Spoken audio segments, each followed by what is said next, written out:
Welcome to a conversation on Christian nonviolence. My name is Father Emmanuel Charles McCarthy. The other participants in this conversation will be Mairead Corrigan Maguire, 1976 Nobel Prize recipient, and Father George Zabelka, Catholic Chaplain to the Hiroshima and Nagasaki Atomic Bomb Crews in 1945.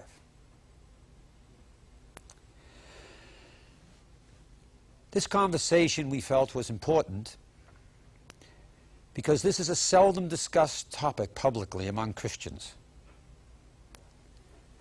While among Scripture scholars, it is generally, if not universally, agreed that Jesus and his teachings are teachings of nonviolent love. And as Gandhi said, the only people in the world that really don't see Jesus as nonviolent are Christians. So most of the non-Christian world sees Jesus as nonviolent. Yet we Christians, somehow and for some reason, have not seen for a long time Jesus and his teachings as nonviolent, have not talked about Jesus and his teachings as nonviolent, and indeed have not lived according to Jesus' nonviolent teachings. That's the need for this conversation. And so I'd like to begin by asking Mairead, as you grew up in your early childhood, did you have any sense or any inkling, or was there any educational process that acquainted you with the nonviolent Jesus or the nonviolent teachings of Jesus? Well, I never really knew much about the word nonviolence, and I'd never any teaching about it. I'd heard it, Martin Luther King nonviolence, but essentially I grew up always with the word peace, pray for peace, work for peace. But the whole idea of nonviolence just was quite new to me until I had a personal experience in the early 1970s in Belfast. And what was that, Mairead, the personal experience? Well, you know, violence for me has many forms. I mean, you have the terrible violence that we have here in the north of Ireland, of paramilitary violence, and then you have the primary violence of unemployment, bad housing, and then you have state violence. So in my situation where I lived in West Belfast, we experienced the violence of the paramilitaries, but we also experienced the violence upon a community of an army being brought in to try to control the situation, and emergency laws being implemented, and the normal judicial process being completely done away with. So we had soldiers on our streets searching homes. We had people lifted and put into internment, and no justice. And I remember on many occasions watching soldiers stopping young men in my community, my own brother included, putting them in the back of Saracens and taking them off and literally disappearing them because nobody would answer or tell you where they were. And myself several times going to the help of some of these young people when they were being questioned by soldiers, and being roughed up myself by the soldiers. And this to me was a terrible, terrible injustice on a whole community. And I thought, you must do something against this kind of state injustice. You just can't do nothing. And I went to a priest friend and I said to him, Father, is it right to take a gun to try to stand up for justice and against this state violence? Because I was very deeply concerned and had to do something. And he said to me, you must pray about this, Mairead. So I went to church and I sat before the crucifix. And at this stage I was on the brink of turning to violence. And I looked at the crucifix, and I just quite clearly came the message from the crucifix, you know, that Jesus said, love one another. Thou shalt not kill. Do good to those that hate you. And I knew then that that's what the Christian message is all about, that we love our enemy. We go out to make our enemy our friend. And the power of love is the instrument for change, not violence. It's not the way of Jesus. It's not the right way, it's not the truth. So then I had come into nonviolence and I had come into pacifism, but I never came out of the church and said, right, I'm a pacifist, I'm nonviolent, because these were new terms to me.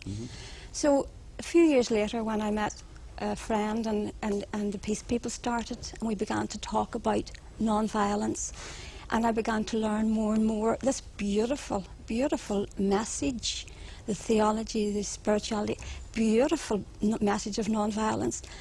My greatest sadness is that the church is not teaching it.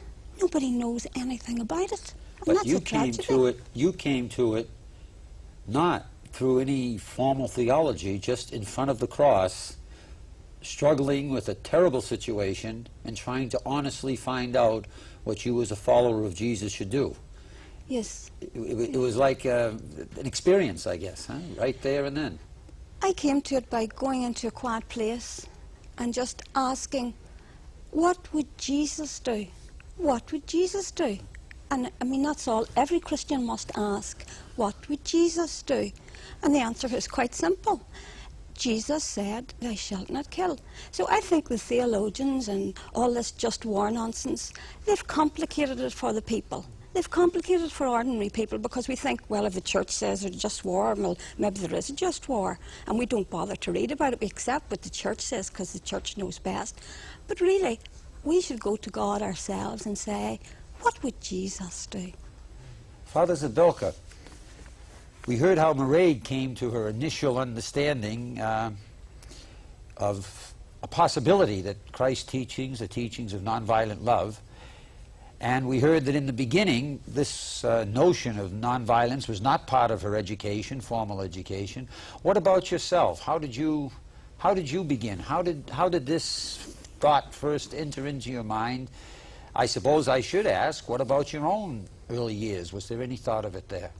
Well, I think that's a good question, and I was very interested to hear Mairead's statement on that she had not had any too much education or knowledge of it. And it's the same, I think, with me, and I think with most people. Our early life is in no way connected with this. From our childhood on, we're kind of trained and educated in the whole violence system that we're living in. So how I came to this, it was a long process, actually, and it took many years. And it started, actually, when, well, I think it started, actually, when I visited Japan in 1945 after the atomic bombing of Hiroshima and Nagasaki. I was on the island, of course, when the bombs dropped, and I saw the men when they came back and so forth.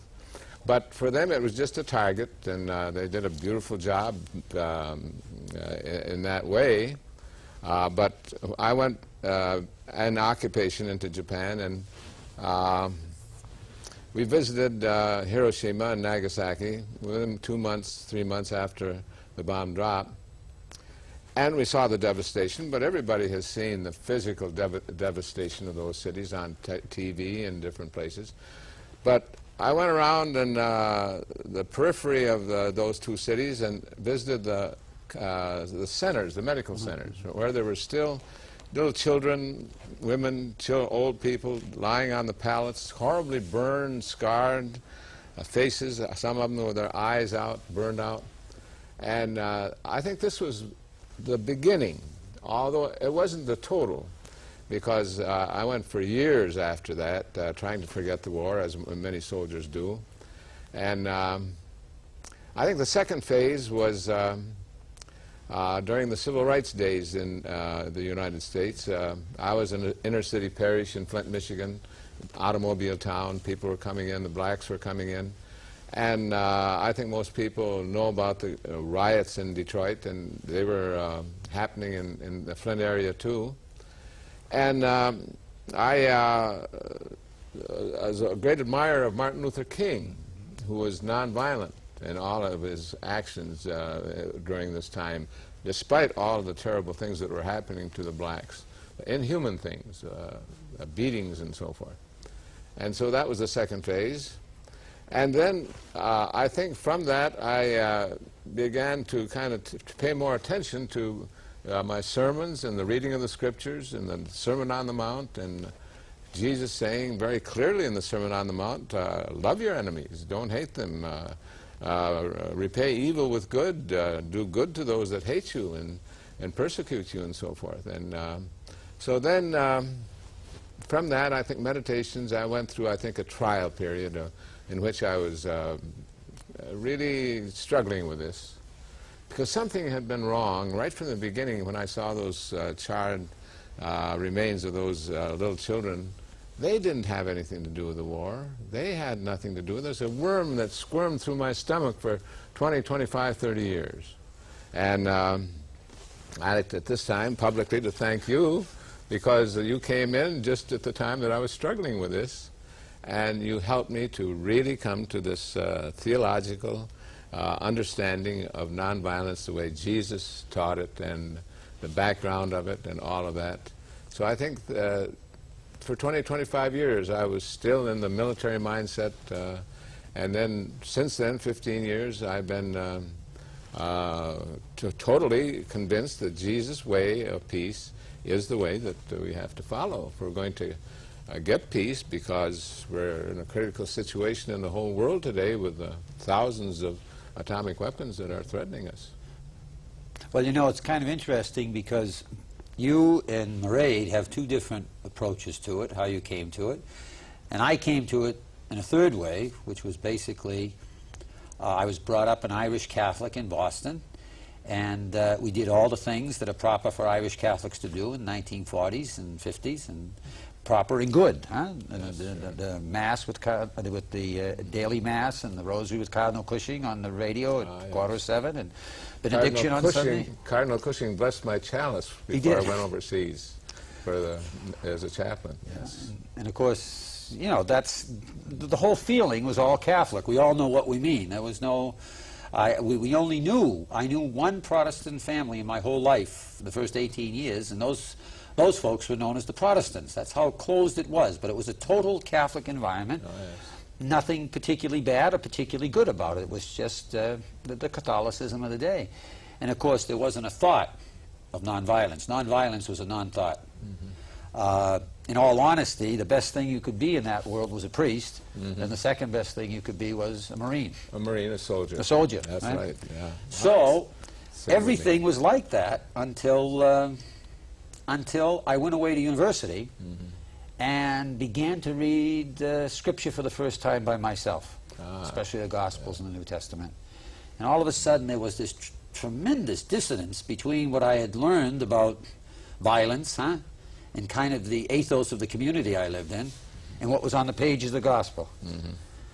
But it was an impossible human situation, because having been born and brought up in that intense Catholic atmosphere, never having heard this, the immediate thought was, this is heresy. Mm-hmm. You know, now you're going on dangerous ground here. You know, you're about to lose your faith. And so it was literally years of living with this and trying to figure this out, and to a large extent trying to ignore it, the discrepancy between what I was brought up with and what was on the pages of the Gospel. And weren't you at one time thinking of being a Marine either? I actually joined. You actually joined? I actually joined, swore, took the oath, and all that business there. Oh, that was wonderful. But what happened was, I can't quite get the exact moments, but all of a sudden I came across very, very quickly Dorothy Day, Thomas Merton, mm-hmm. and Father John L. Mackenzie, all Catholic, and all three of them from different angles. Dorothy Day from working with the poor, John L. Mackenzie, a biblical scholar of world renown, and of course Thomas Merton was Thomas Merton. Well known, yes. Yeah? And every one of them was saying the same thing, that Christ's teachings were teachings of nonviolent love, and all of a sudden that just broke it open for me, because then I knew it was possible to be Catholic, mm-hmm. and to be this, and so it's three totally different routes, and yet I think, in all honesty, this is not the average pilgrimage of the average Catholic or Christian.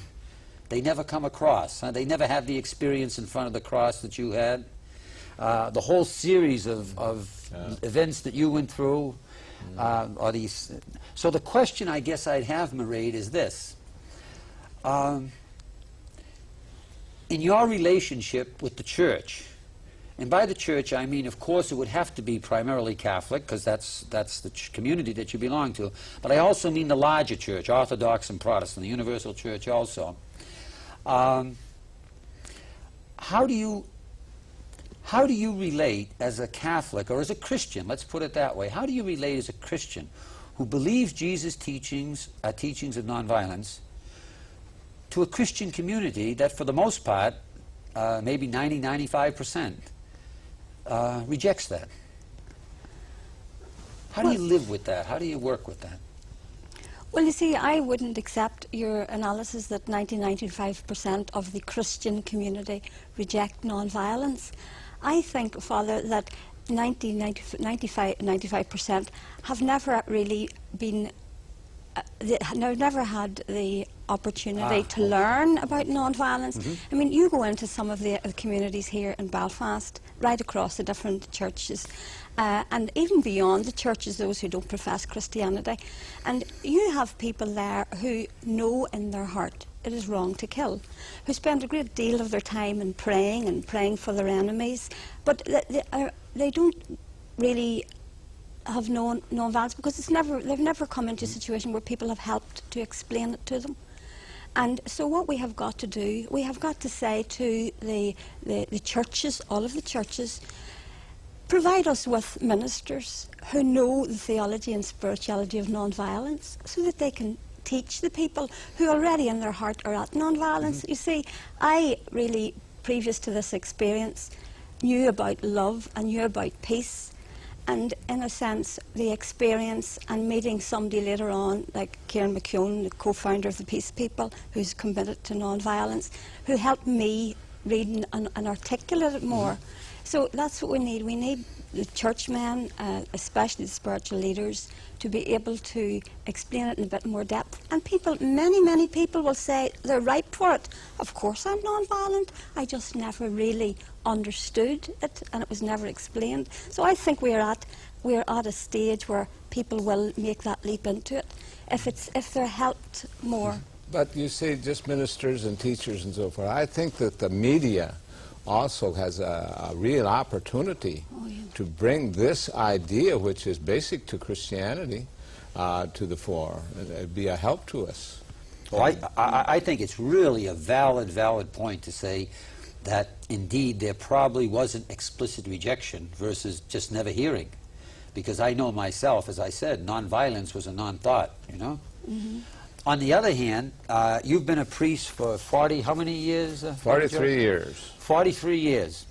And, you know, and we both know, at least in, I think ecumenical etiquette probably requires we talk about the Catholic community since we're Catholic priests, but this would pertain right across the board. We both know that in seminary training, that the teaching of the history of nonviolence is the original and most ancient spiritual tradition in the church. The teaching of the spirituality of it is just for all practical purposes non-existent among the leaders in the preparation for leaders that Mairead was talking about should be responsible for communicating this. So I guess the question would be, why do you think that is? Well, this is kind of a mystery to me, and I think to most priests and ministers in the seminary. I think they might mention it somewhere in the theology books that there's a system of nonviolent teaching of Jesus Christ, but it's not accented. It's not really put out as an authentic way of living. And why is this? Well, I think it goes back to probably 1700 years to when the church took on the just war theory of St. Augustine and made it kind of a norm in which they followed and have been following up to the present time. I think this is the reason for it. They've accepted the just war theory, which in my mind is certainly not mentioned by or in any way given any credence or text from Holy Scripture.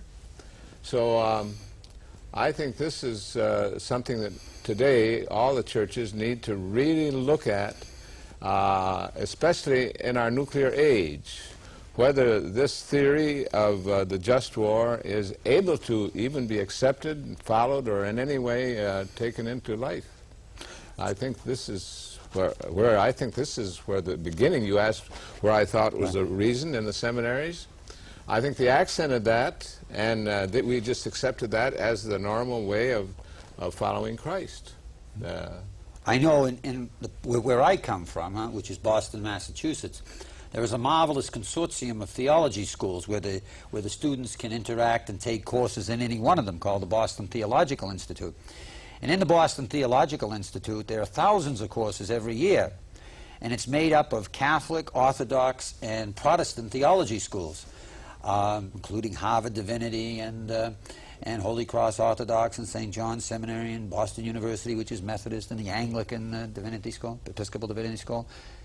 And year after year after year, for over a decade now, there hasn't been a single course in the history, theology, or spirituality of Christian nonviolence.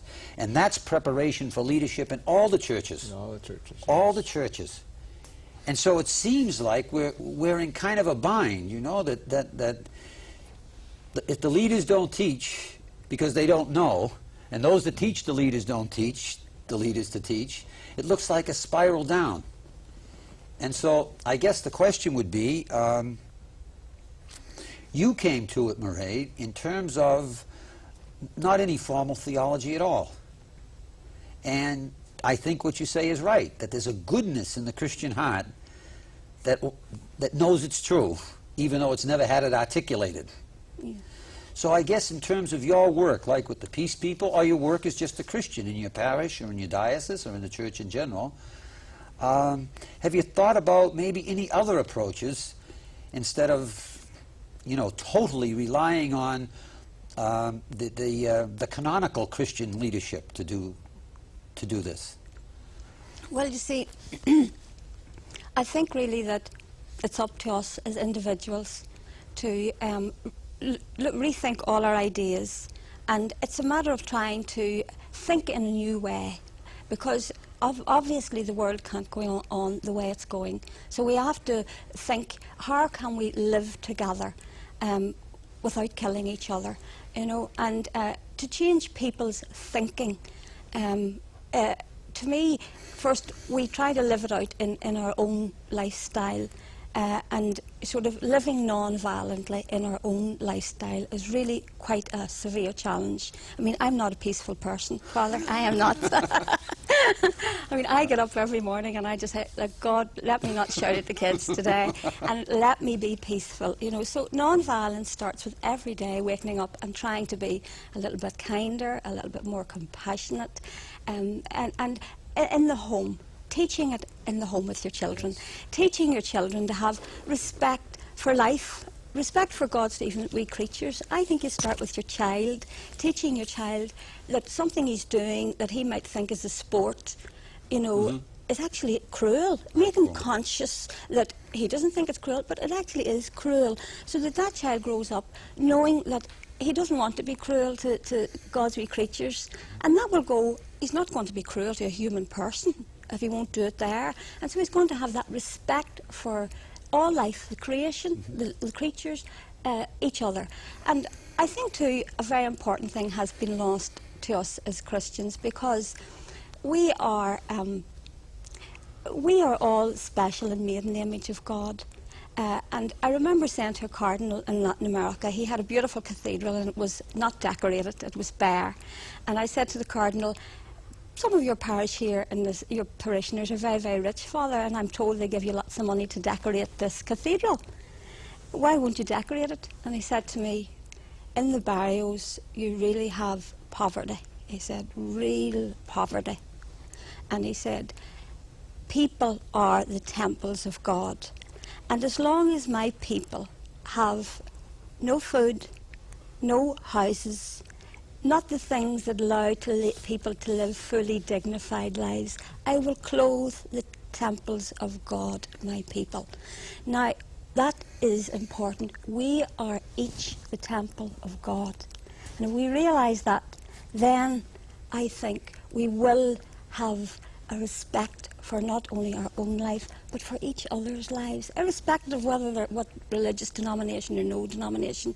It's the sanctity of every single person and the need to work passionately for that person to have the good things in life, but especially for that person to have his right to life. His right to life. It's a question of justice here. You see, I think we get lost in making it a Christianity thing. It's only for the Christians.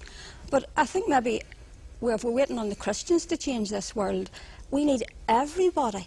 And if we come at it from a justice point of view, I have been given life, a gift of life, a beautiful gift of life. We've all been given it.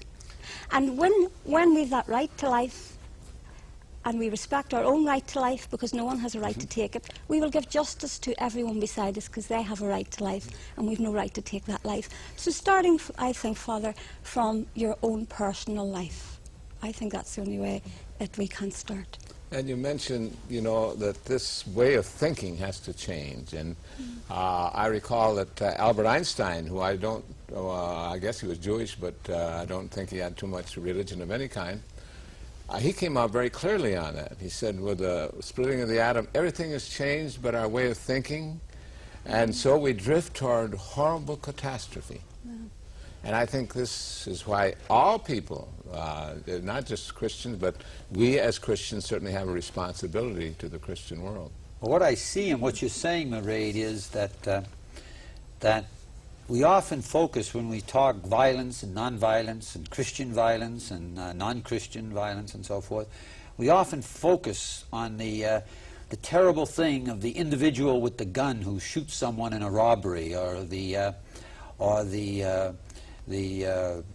person who gets carried away in a family argument and shoots someone, or someone is beaten up and robbed in a street and killed, or whatever. But there's another side to this, which is that institutional or state violence, the legalized violence, the organized violence that keeps people in situations of life where life is constantly being drawn out of them because of the poverty, because of the worlds they have to live in, and the impossible human situations they're forced to deal with because of the poverty. And it's kept in place not because the people want to live like that or be like that, not because they aren't like any other human being. It's kept in place because there is what we might call the legalized violence of the state that simply uses fear and cruelty in order to keep them in their place. So as I understand what you're saying here now, and you just go on with it, that any kind of commitment to nonviolence is not just a commitment to tell someone who is a mugger you can't use violence. If it's a Christian commitment, it's a commitment to communicate to all Christians, regardless of where they are in society, and beyond the church, to all people. That the teachings of Jesus are, you have got to live your life independent of the use of violence. And that means even if some politicians or some legal organization says you can use it, you cannot crush people with violence regardless of where you are. And without that larger sense of the problem of violence, there's an illusion to it. And I think we kind of lose that today, or we have lost that. We've gotten the notion that if it's from the government or from authorities, then we can go ahead and do it, and it's legal, it's moral, and everything else. We were sort of brought into that idea, don't you think? And that's a distinction that Jesus doesn't make between legal and illegal violence, romantic or sordid violence. He rejects all violence, and occupations that deal in violence are simply not open to Christians, like a lot of other occupations that don't follow the teachings of Jesus aren't open to Christians. But the problem is that so often what we miss is, as we focus on the problem, we think of the individual with the revolver, and we miss this whole socially organized, normalized kind of, even baptized in many ways, forms of violence that crush people dreadfully every day. Yes. And we say nothing about it. Well, I think, Father, we should never, ever use violence. It's just not the way. But we also must understand and try to have empathy with those who do take the gun and ask ourselves, why? Why does that man take that gun? Now, when internment was brought in here in the north of Ireland in the early 70s, it was a violent thing for the government to do. They lifted over 300 men out of their beds without any kind of legal process, put them in this makeshift prison. That was violence in the extreme. And I used to go to visit some of the prisoners there through my peace work with the Legion of Mary. And I remember a young man, Paul. I'll never forget Paul, because Paul was in there, and I said to him, now Paul, they're beginning to release the internees, and I hope when you go out you'll not get involved in violence. Paul was about 17, he was from the Falls Road, my own area in Belfast. And I said, I hope, Paul, you wouldn't think to join the IRA and get involved in violence. And Paul's answer will stay with me forever, because he looked me straight in the eye. This is a young man brought up in a Catholic family, his mother a daily mass and communicant, Catholic, very Catholic, and he said to me, Mairead, he said, in the area where I come from, he says, my father never had a job, my grandfather never had a job, I will never have a job. He said, we live in a house that's damped during the winter.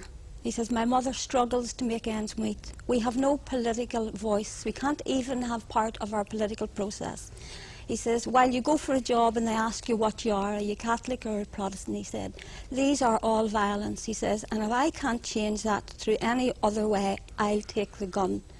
And I remember coming out and thinking, he said it with such passion, such commitment, and I said to myself, have I that kind of passion and commitment to work for justice, to change these things, to have a society where we have justice? And I had to say to myself, I haven't.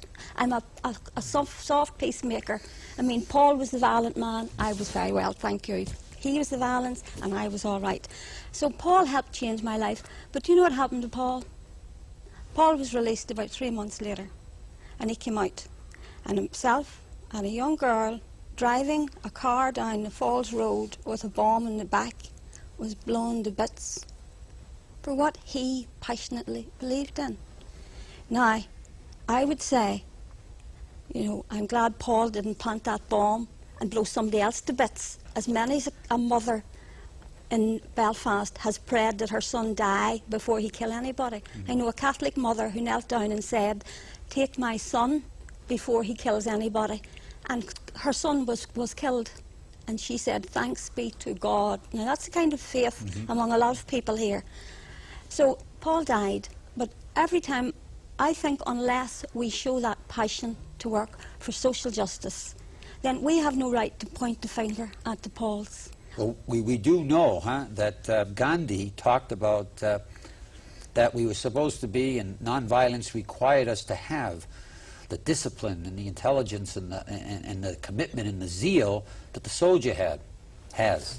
And we know the training they go through in order to execute what they're supposed to execute.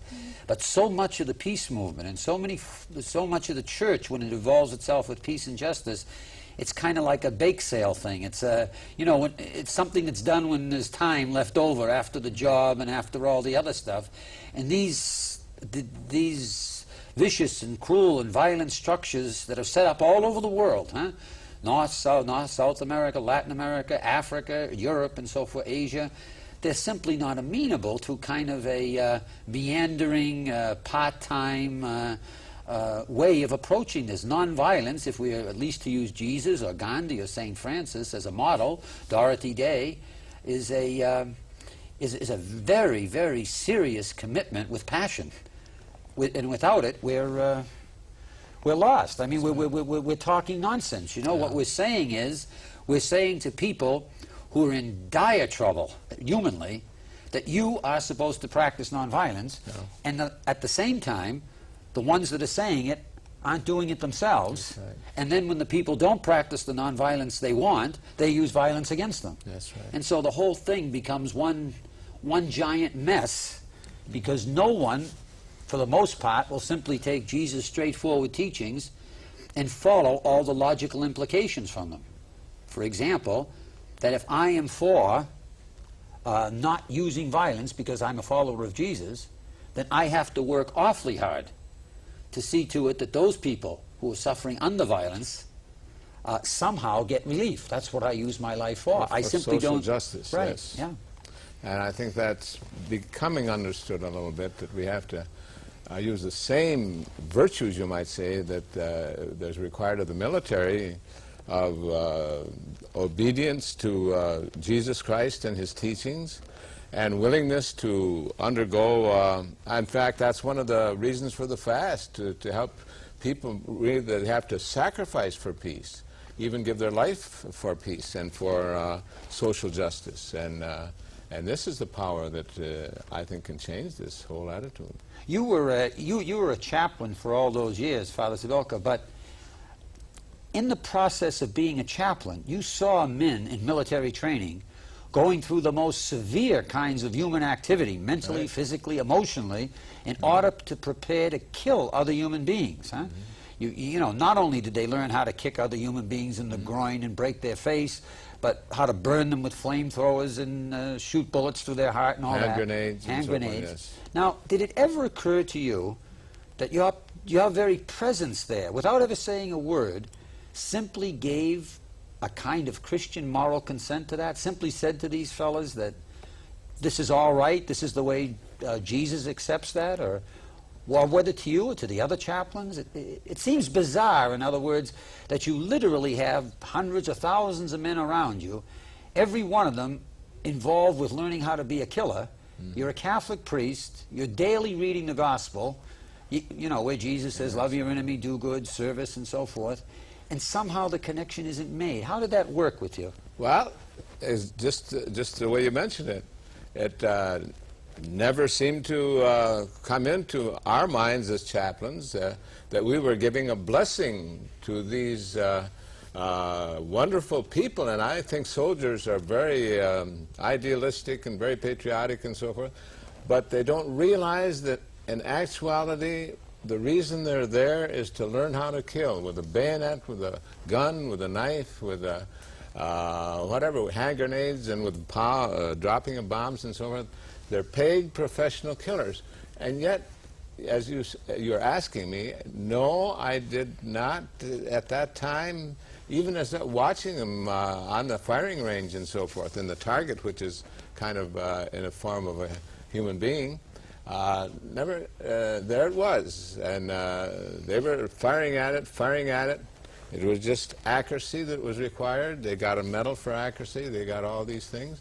But now why, I don't know. I think, as I've said many times, I think the soldiers brainwashed into this. Brainwashed into this idea that this is the way it should be. The government permits it. The church doesn't say anything against it. And so we can be a part of the system, as I was a part of the system, and it took me many years to get out.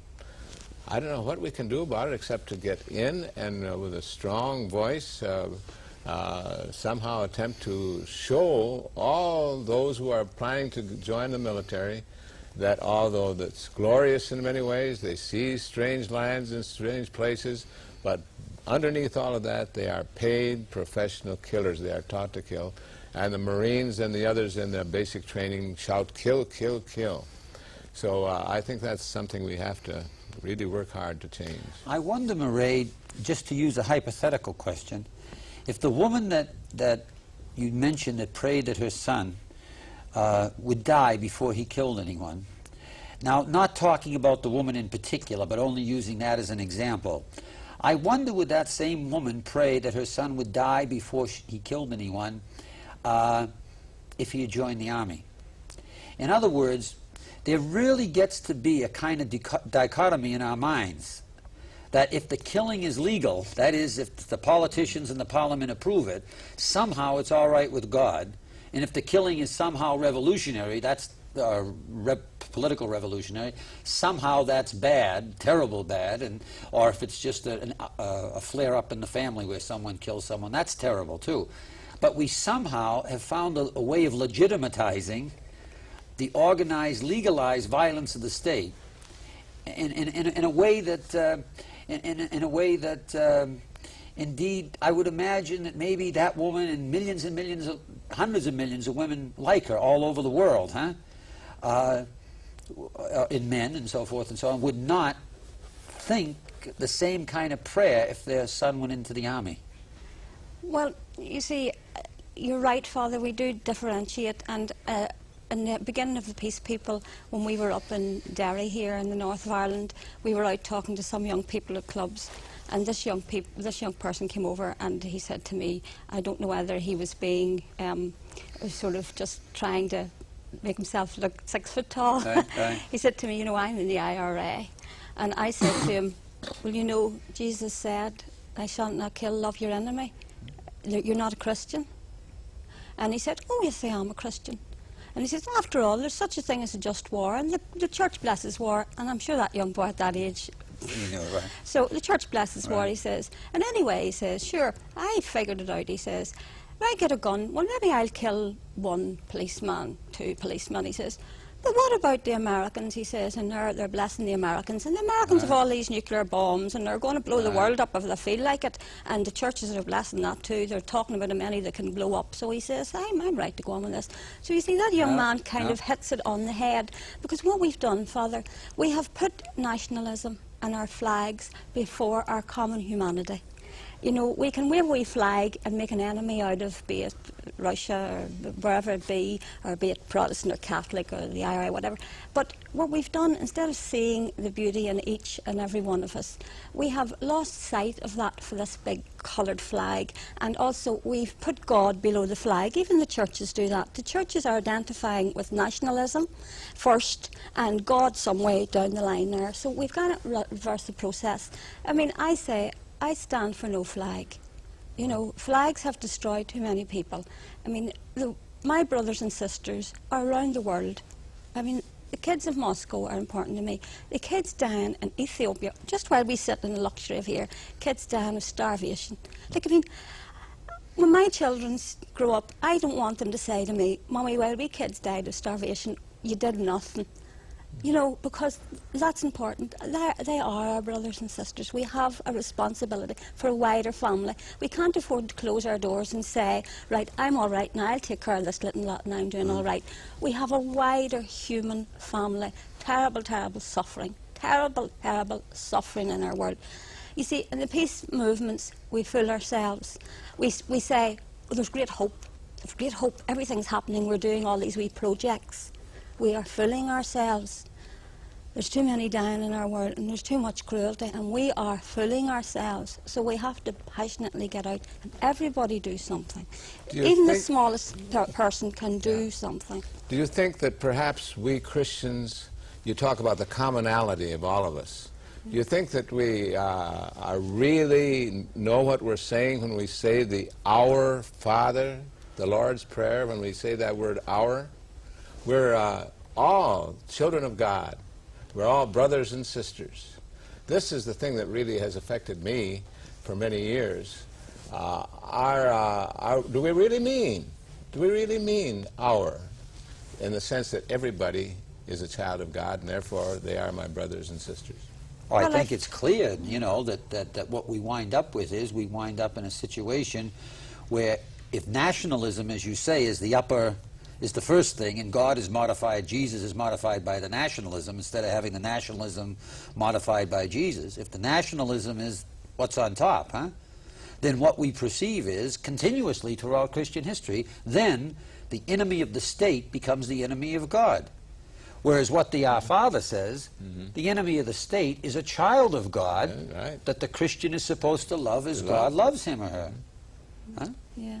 Well, you know, I think we insult God because we think he's our God. And we make a wee box and we get him in here, and he's our God or our religion.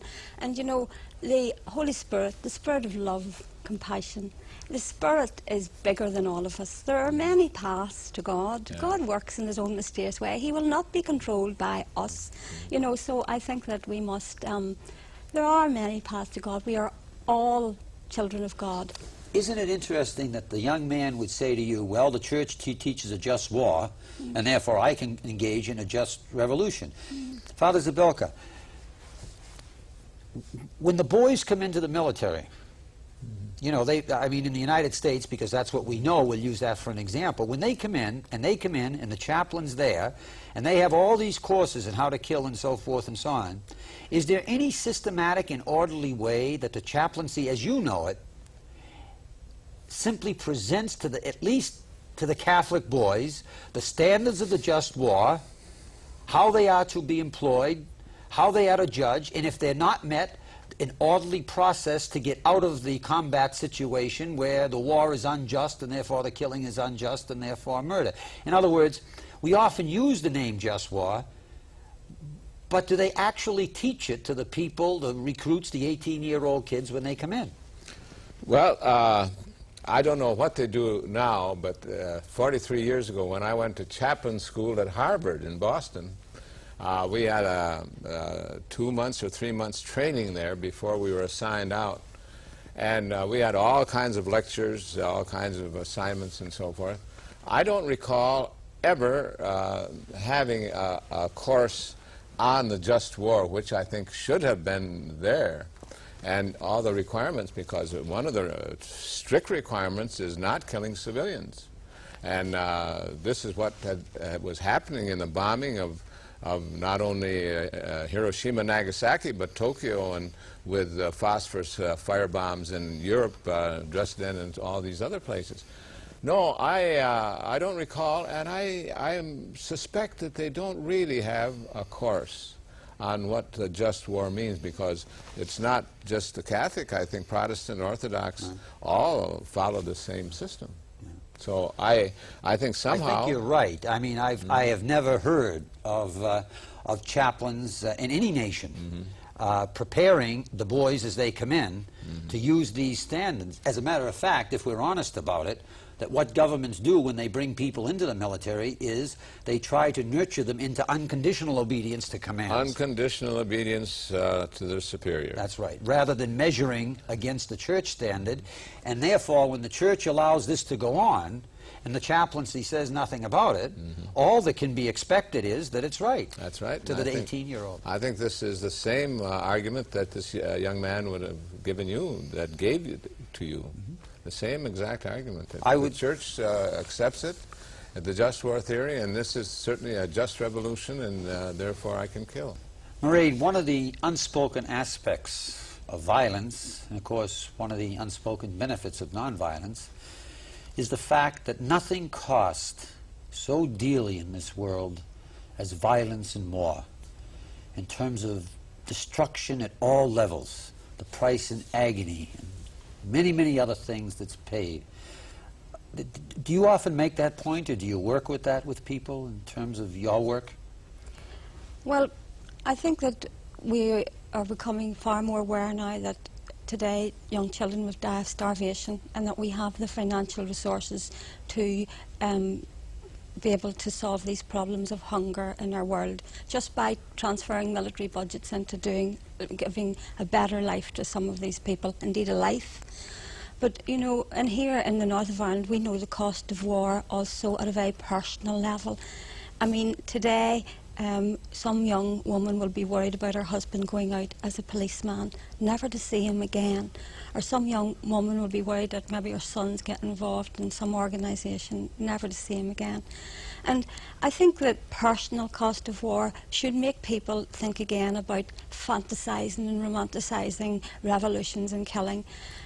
On the 10th of August in 1976, my young sister Anne took her little children out for a walk on a beautiful summer day, and 3 of her little kids were killed in a clash between the IRA and the British Army. Now, when I went to see those little children, Joanne was only 8 and she was lying in the hospital with her baby brother Andrew, 6 weeks old, beside her on a stone slab. And little John, 2.5, was dying. And my sister was expected to die, and I remember the man saying to Jackie, your 3rd child is going to die soon, and we don't think your wife will live. You'll have to make funeral arrangements for all the 3 of them. And I came out from that scene and I said, what war is worth the like of this? Thanks be to God, my sister Anne recovered slightly. She struggled for 4 years to try to live again.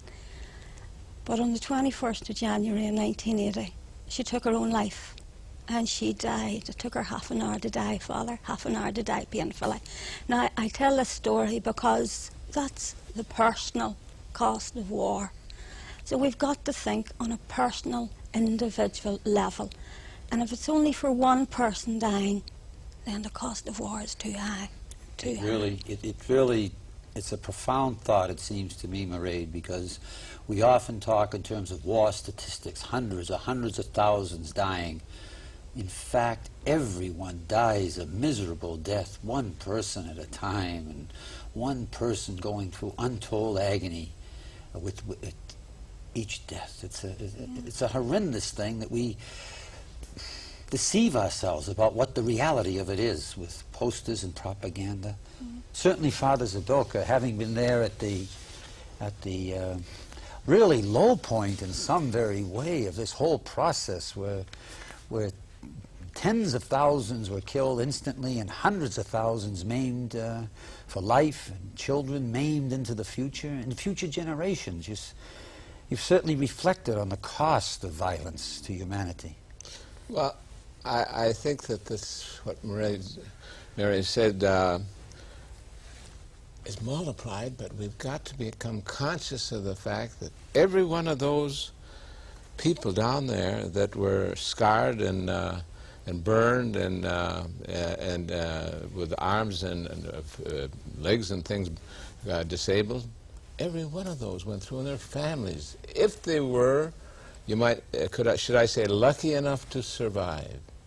If they were lucky enough to survive, although many felt among the survivors that the lucky ones were the ones that were immediately killed.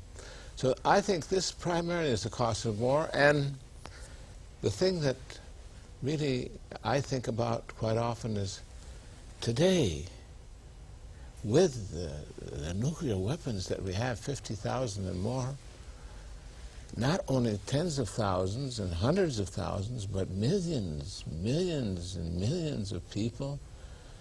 And then we've got to bring that down to each one of those, as you say, suffers those things in all the countries of the world. Each human being that suffers that, and this, I think, is the big cost of war and the possible cost of anything that might happen in the future. And of course, there's always the cost in terms of omission.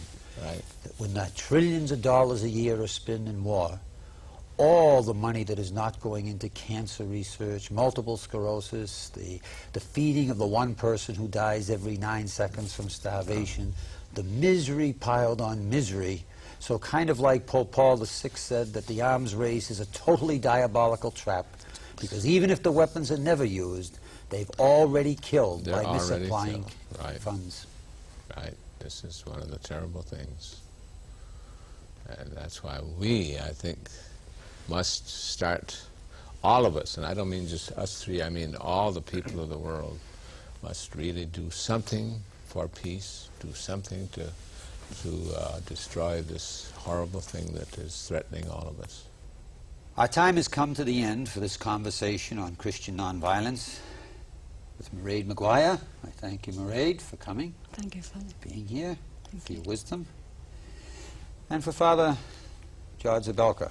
I thank you, Father George, for not only being here, but for the courage you've displayed over the years in speaking the truth, even though it was against your personal interest. This has been a conversation, as we said in the beginning, on a very, very difficult subject.